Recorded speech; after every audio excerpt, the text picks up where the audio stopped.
Hey everybody, Jason Burmis here. And if you were watching my live broadcast last night as we awaited the full list of pardons from Donald Trump, you'll know that my predictions essentially came through. Now, as we were doing the broadcast, I mentioned that I thought that Lil Wayne was going to get clemency or a pardon for his case. He, in fact, did. I said there was a slim to nil chance that Ross Ulbricht, Assange, or Snowden, all of them or any of them would get the same fate. None of them did. Literally, when we went off the broadcast, within 2 minutes, they put out the full list. And after they put out the full list, I still saw hopium in the comments that, well, is there going to be more? There wasn't going to be any more. And it's unfortunate. However, now that I've been able to go over the full list and there's some mainline stories out there, if you commit real espionage, not, reveal the truth about war crimes, lies, corporate crimes, the coziness between the two, so actual fascism like WikiLeaks, well, no, you're bad, and you're still going to be charged with espionage by the United States and tried to be extradited and be put in prison and have to be put in exile before that and essentially endure torture and then be treated like Hannibal Lecter in these trials where they put you in a weird caged enclosure. You can't even talk to your lawyers. Sounds like something out of a bad science fiction movie. It's called the world we live in. 2020, 2021, long history of trying to suppress the truth. But if you're involved in an Israeli spy ring that gets caught, namely the Jonathan Pollard case, a lot of people don't know about. We've covered it here. We're going to talk about it a little bit more at length, but you're going to get that presidential pardon. And one of the main things that I criticized Trump from really the beginning of his administration, what did I say? What did I say about Trump? I said, man, I'm really worried about what he's doing in the Middle East concerning Israel, giving them the Golan Heights.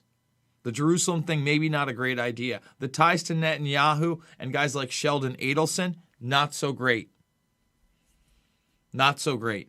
And people should be upset and really embarrassed if they really believe the hopium or somehow think that Assange has already been saved or some kind of clown world reality is out there and that he's safe somewhere. I mean, come on. Let's get with the program here. Okay, that's not a reality either. So it's cowardice to me. You ran on loving the WikiLeaks. Can't get enough of the WikiLeaks. You see the WikiLeaks? How about those WikiLeaks? And then it's your administration that essentially brings in these fake indictments. The press is just as bad. You want to call out the fake news? They asked him about it once.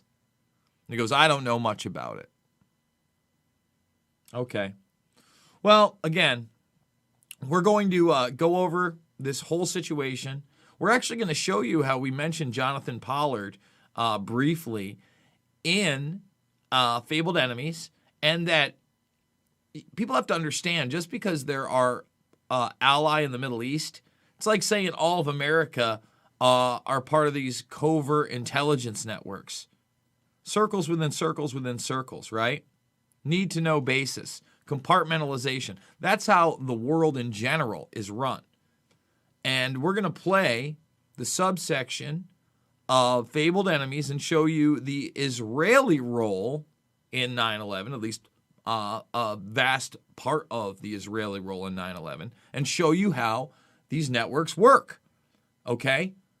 And again, it should make you upset that somebody that was literally part of an espionage ring that got someone in naval intelligence to give up military secrets to another nation state, okay, gets a pardon. Because Pollard already got released during Trump's presidency. We did a video on that when it happened, okay? This is a reality. So before we get there, guys, Of course, we're fully demonetized on the platform. We'll probably do the 1-year anniversary of demonetization if we're still here. As you know, James Corbett just had a couple of videos pulled. He can't post on his main channel for a week. Who knows if we're going to be here now under a Biden administration that, yes, did get sworn in this morning. It happened. Lost a lot of subscribers for this.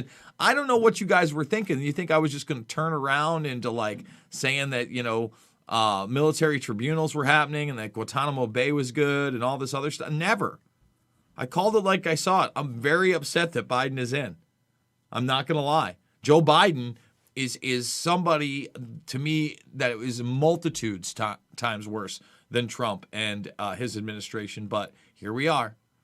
And again, that's not giving Trump a pass because we're going to show you how disturbing this is. So we got to go get funding. That hasn't been taken away yet. GoFundMe did get rid of my last campaign. I do want to remind people, go check out the films. We did quite the watch along with the Bill Gates section of Shade the Motion Picture recently. And we're going to do a similar thing with Fabled Enemies today. So if any of these are like, whoa, and I know I see people go, whoa, I didn't know you did that. Please watch the films. They're free in the playlist section right now. All you got to do is go to youtube.com/theinfowarrior, this channel. Make sure you're subbed and thumbing it up, by the way. And right here in the documentaries playlist, they're all there. Go check them out. Rockfin. We go live Monday through Friday, usually 11 a.m. We didn't do it again today because I wanted to watch the inauguration. I didn't want to stream the inauguration live. I wanted to be able to have my own personal moments with some Lady Gaga and some J-Lo and just, again, this weird dystopic inauguration with a bunch of military everywhere and fencing everywhere in the military with their faces covered and no crowd. It was bizarre. We're backing everything up on Odyssey, so make sure to follow me there. Let's hope that they back up the rest of my channel. That is what we're trying to do. Okay, so moments after we stopped going live last night, we were told, somewhere before midnight. It came somewhere, I think, like, what was it? Man, we went live for almost an hour and a half, right? Came somewhere after like 12:30, I think. Somewhere right in there. And this is the list. Now, immediately when I saw the list and I saw that none of the other people were trending, I was like, all right, well, let's make sure we're one of the first people here. And as soon as we did it, I checked Assange, I checked Ulbricht, I checked Snowden. Nowhere. Okay. But, again, you're part of an Israeli spy ring recruiting naval intelligence analysts. Okay, and by the way, Pollard did 30-plus years in prison. This was a huge thing in the 1980s. But, if you can't beat them, join them, as you say. And you look at the Bush regime, the Cheneys, the Wolfowitzes, the Chertoffs that come up, right? And you kind of integrate this dark network. So again, Pollard here had already been released. And notice they mentioned the cozy relationship with Netanyahu in the White House and Sheldon Adelson, right? Oh, look at that, Sheldon Adelson. All right. So, again, Pollard spends 30 years in prison. He's done. The other guy never went to jail, okay? Never went to jail. Basically stayed in Israel, was never extradited to the United States. So there was really no teeth to get this guy. But just to say that it's over. I mean, they literally use the term espionage, as they should, because that's what happened. They got him on 3 counts of it. It just boggles my mind. And then you have a guy like Assange who didn't commit espionage at all, zero, reveal war crimes, and he doesn't get the pardon. Speaks volumes. And the funny thing is, so, I tweeted this out much earlier today, and then I decided that after the inauguration, this was an important video to do, right? To clarify things. Forget about just Lil Wayne getting it and Kodak Black, right? Like entertainment people. So forget about that stuff. We covered that stuff last night as it happened. But to do that to Assange, WikiLeaks actually, like 5 minutes before I went live, I was scrolling through, seeing if there was any more news out there, and I saw this in my feed. And Trump pardons Israeli officer who enlisted spy Pollard. And I mean, they don't even have a sub-headline because the irony speaks for itself. You're an actual spy, you commit espionage against the United States, and you're part of the club, A-OK. A-OK. And, you know, I didn't wear this shirt today thinking that I was going to play a subsection of Fabled Enemies at all. I wore this shirt today because I want to assure people that it is not about left or right political stances. I mean, come on, guys. Like, if you found me because you saw me on some conservative channel or somebody that was into the message boards, you know, that I ran across, I'm trying to bring those people to reality. I fought the Bush regime. Okay? And really, the Bush regime was the Cheney, the Wolfowitz regime, the Rumsfeld regime, the Chertoffs of the world. Really didn't have a lot to do with George Bush. Probably more to do with his father, the HW. And I fought the phony, Obama administration and Biden and all these creeps forever. And now I got to fight like a senile old zombie Biden? It's nuts. It's nuts.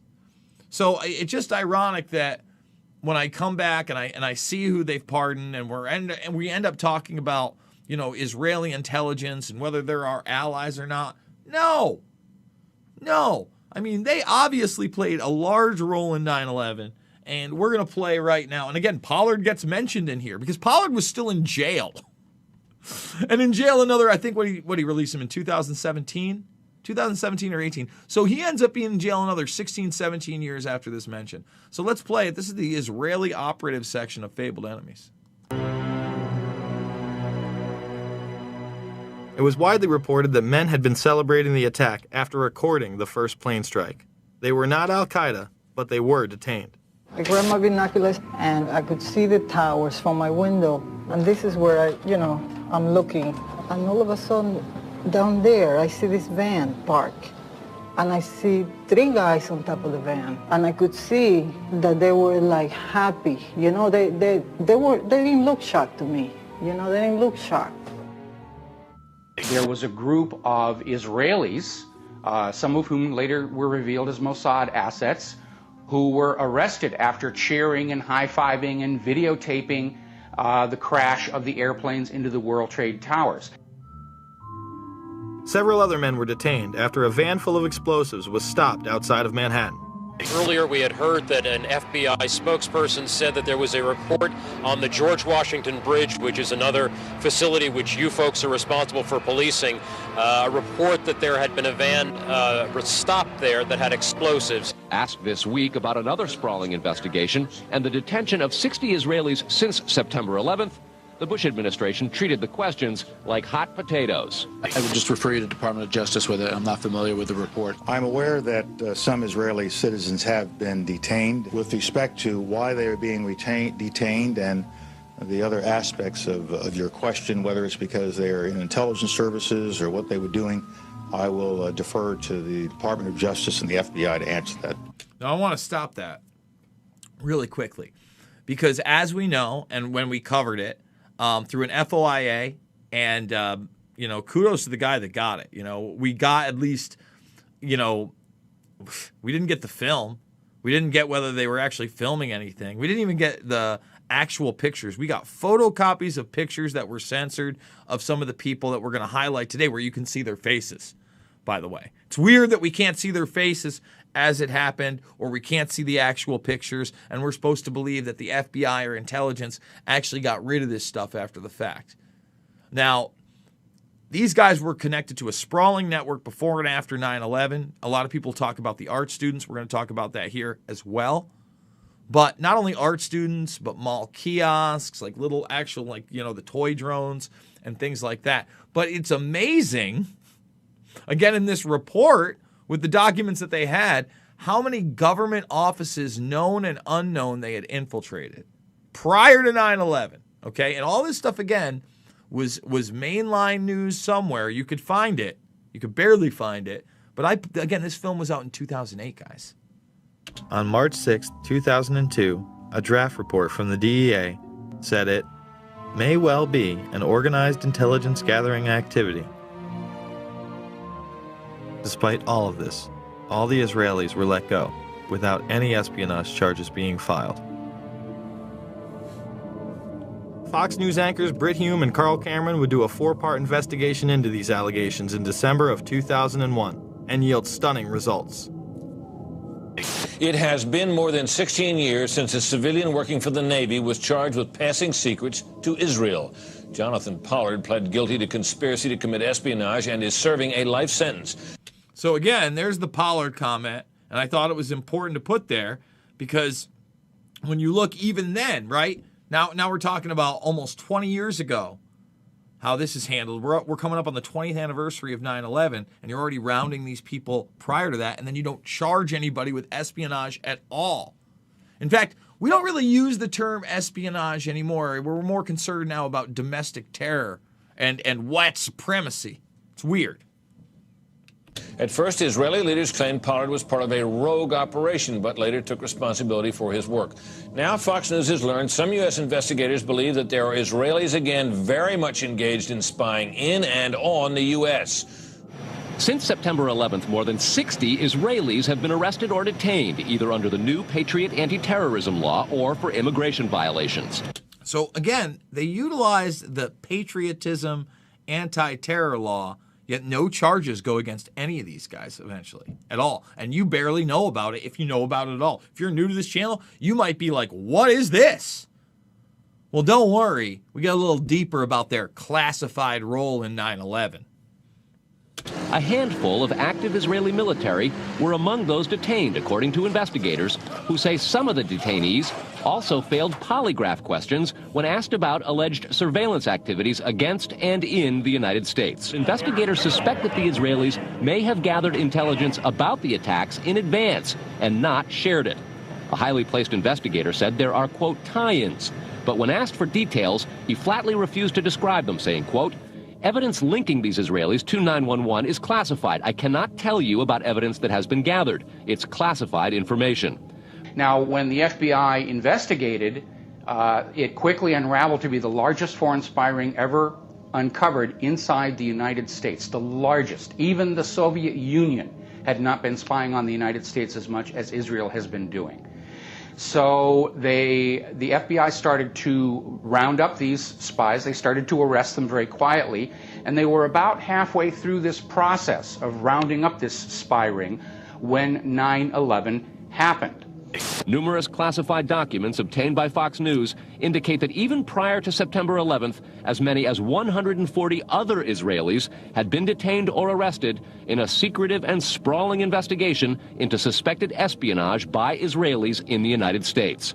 Investigators from numerous government agencies are part of a working group that's been compiling evidence since the mid-90s. These documents detail hundreds of incidents in cities and towns across the country that investigators say, quote, may well be an organized intelligence gathering activity. The first part of the investigation focuses on Israelis who say they are art students from the University of Jerusalem and Bezalel Academy. Documents say they, quote, targeted and penetrated military bases. Here's where it gets scary. First of all, you see all the incidents. You see the sprawling network throughout the entire United States. I mean, they're going through it pretty rapidly. And you're seeing how many agencies are involved in the investigation. And again, they want to act like pre-9/11 that other agencies didn't work together or that we needed Homeland Security. No, obviously not. We need to stop corruption and cover-ups and charge people and organizations with espionage and treason when it occurs. But that's not the system we even had then. Okay, so now look at these penetrated targets. It's almost like a rolling dark comedy of every important agency of the time being infiltrated. The DEA, FBI, and dozens of other government facilities, and even secret offices and unlisted private homes of law enforcement and intelligence personnel. Secret facilities, private homes, and unlisted people. You know, various U.S. Attorney's Office, Marshal Service. The majority of those questioned, quote, stated they served in military intelligence, electronic surveillance intercept, and or explosive ordnance units. Why would Israelis spy in and on the U.S.? A General Accounting Office investigation referred to Israel as Country A and said, quote, according to a U.S. intelligence agency, the government of Country A conducts the most aggressive espionage operation against the U.S. of any U.S. ally. The document concludes, quote, Israel possesses the resources and technical capability to achieve its collection objectives. What about this question of advanced knowledge of what was going to happen on 9/11? How clear are investigators that some Israeli agents may have known something? Well, it's very explosive information, obviously, and there's a great deal of evidence that they say they have collected. None of it necessarily conclusive. It's more when they put it all together. A bigger question, they say, is how could they not have known? Almost a direct quote, Brett. It is now apparent that this intelligence ring was inside the U.S., had prior knowledge of 9/11, and had a classified role in 9/11, which officials refused to discuss. It was also able to penetrate U.S. intelligence agencies and secret offices, yet all were released. The men who were detained due to the report they were taping the first plane crash and then celebrating and joking about it actually went on television and admitted it was their job to record the attack.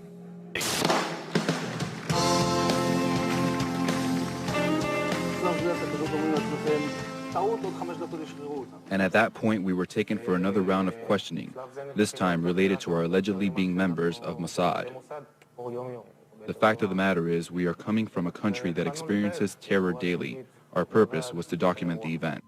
How could they have known about the attack? And who sent them to document it? And why can't we get the actual pictures and film that they used to document it? Why do we have their faces when those are the guys whited out? Did they look really happy? Is that why? Are they smiling? I mean, they're holding lighters up. And we know who they are now that the reports are out. And why has this been marginalized and buried in history? The evidence points to a large intelligence network inside the United States that had teams on the ground, such as the ones recording the attack, and electronic surveillance teams gathering information. Another team who was involved that day detonated explosives on the ground. We have both suspects under K. We have the suspect who drove in the van exploded. Yeah, I just want to make sure you and your guys are all right over there, K, that's all. You know, we have both Trans driven that exploded. What location? King Street between 6 and 7. Shooting is on the scene on King 6 or 7. Which unit are you? I want people to really let that one sink in. No one talks about the van that exploded on 6th and 7th. It still doesn't get enough play. All right? You have all these vans. You have vans that supposedly had explosives in them. And then you got one that exploded that even the alternative media never really dug into. How would these teams obtain their information?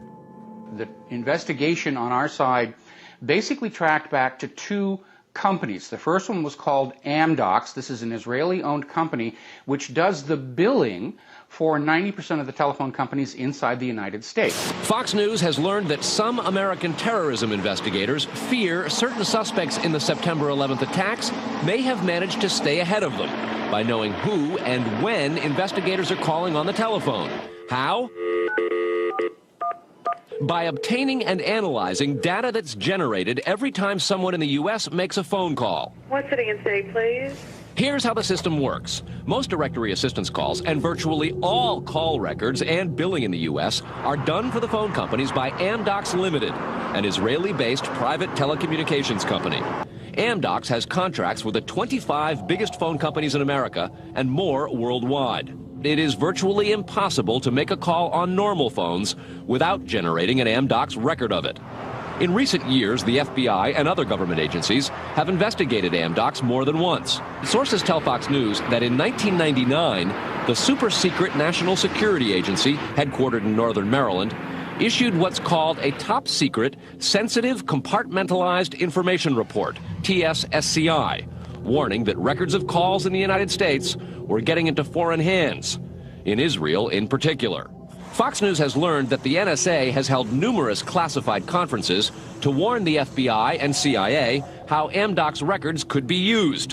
So if you know the name of a police officer, or even if you know the name just of an informant, you can follow that network of who is talking to who and basically determine that whole association of names and contacts that represent that unit of operation. Fox News has documents of a 1997 drug trafficking case in Los Angeles in which telephone information, the types that Amdocs collects, was used to, quote, completely compromise the communications of the FBI, the Secret Service, the DEA, and the LAPD. Amdocs would not be the only company with ties to the Israeli government. Israel was also gathering information from a separate business, Comverse Infosys, who was also listening in. This company, inside the United States, installs and maintains the phone tapping equipment that law enforcement and the government use to eavesdrop on your phone calls. The company is Comverse Infosys, a subsidiary of an Israeli-run private telecommunications firm with offices throughout the U.S. It provides wiretapping equipment for law enforcement. Here's how wiretapping works in the U.S. Every time you make a call, it passes through the nation's elaborate network of switchers and routers run by the phone companies. Custom computers and software made by companies like Comverse are tied into that network to intercept, record, and store the wiretapped calls, and at the same time transmit them to investigators. We know we just had this FISA bill go through that granted immunity to the telecom companies. It was Comverse Infosystem that was setting up all these special rooms and all the switching centers where the law enforcement or the government or whoever could simply push a button and listen to your phone call. Gone are the days of the little alligator clips and wires needed to eavesdrop on a phone call. They can sit in a room anywhere in America, touch a few buttons, and listen to your phone calls. But the complaint about this system is that the wiretap computer programs made by Comverse have, in effect, a back door through which wiretaps themselves can be intercepted by unauthorized parties. Adding to the suspicions is the fact that in Israel, Comverse works closely with the Israeli government and under special programs gets reimbursed for up to 50% of its research and development costs by the Israeli Ministry of Industry and Trade. But investigators within the DEA, INS, and FBI have all told Fox News that to pursue or even suggest Israeli spying through Comverse is considered career suicide. And sources say that while various FBI inquiries into Comverse have been conducted over the years, they've been halted before the actual equipment has ever been thoroughly tested for leaks. More to the point, agents within the U.S. government have been told point blank that to even suggest Israeli spying or an Israel link to 9/11 is career suicide. It's been described as the third rail of American politics. If you touch it, you die. You never get to come back again. It's all over. It's the black pit where you can never go. But there is a bitter turf war internally at FBI. It is the FBI's office in Quantico, Virginia, that has jurisdiction over awarding contracts and buying intercept equipment. And for years, they've thrown much of the business to Comverse. A handful of former U.S. law enforcement officials involved in awarding Comverse government contracts over the years now work for the company. Numerous sources say some of those individuals were asked to leave government service under what knowledgeable sources call troublesome circumstances that remain under administrative review within the Justice Department. And what troubles investigators most, particularly in New York in the counterterrorism investigation of the World Trade Center attack, is that on a number of cases, suspects that they had sought to wiretap and surveil immediately changed their telecommunications processes. They started acting much differently as soon as those supposedly secret wiretaps went into place. Somehow, suspected terrorists who were being surveilled by these very Israelis were able to change their behavior to elude the FBI. Israel's former Prime Minister, Benjamin Netanyahu, would boldly state that we are benefiting from one thing, and that is the attack on the Twin Towers and Pentagon. The United States has wholeheartedly supported essentially state-sponsored terrorism, both domestically in Israel and as part of Israel's foreign policy. The American relationship with Israel is the root cause of most of the problems the United States is facing around the world today. Well, I would say this, that there's one big elephant in the living room. It's never asked about. People don't like to put it on any video or anything like that. But it is the relationship between the United States of America and the State of Israel. It's the fly in the ointment. It's gotten us into a peck of trouble in the Middle East. So there you go. That's just one small chapter in my film, Fabled Enemies. It is free. You can watch it right now, in fact. So yeah, guys, there you go. You know, pardoning somebody who's part of a foreign espionage ring after the fact, that never was tortured, never was put in prison, never treated like Assange, and then throwing Assange by the wayside. It's cowardice, it's gross, it's disgusting, especially the way that he ran on the WikiLeaks, guys. And that's, you know, you can disagree with me on that, and if you want to unsub or tell me I'm a Judas goat for that, that's fine. I've been consistent on all these issues. $5, $10, $15, big donors, you mean the world to me. We've been cut off from GoFundMe. We are demonetized on this platform, so the Go Get Fund Me. There's PayPal. I'm Jason Burmis on Venmo if you want to use that. People are asking me about that. I'll probably put that link in there. If you want to see this film, it's free right here, right now in the playlist section. Definitely go check that out. All you got to do is come on down to youtube.com/InfoWarrior, and all the movies, including Shade the Motion Picture, Invisible Empire, A New World Order Defined, and Loose Change Final Cut, are still also available there. Rockfin. Another great way to support me if you are a premium subscriber. It's like a Netflix for creators. If you're not a premium subscriber, you still get a ton of great free videos. You do have to make an account, so go make that free account today, and make sure to follow myself and many other great creators over there. And again, we're backing up on Odyssey. Guys, I love you. Thank you so much for joining me, and I'll see you on the flip side.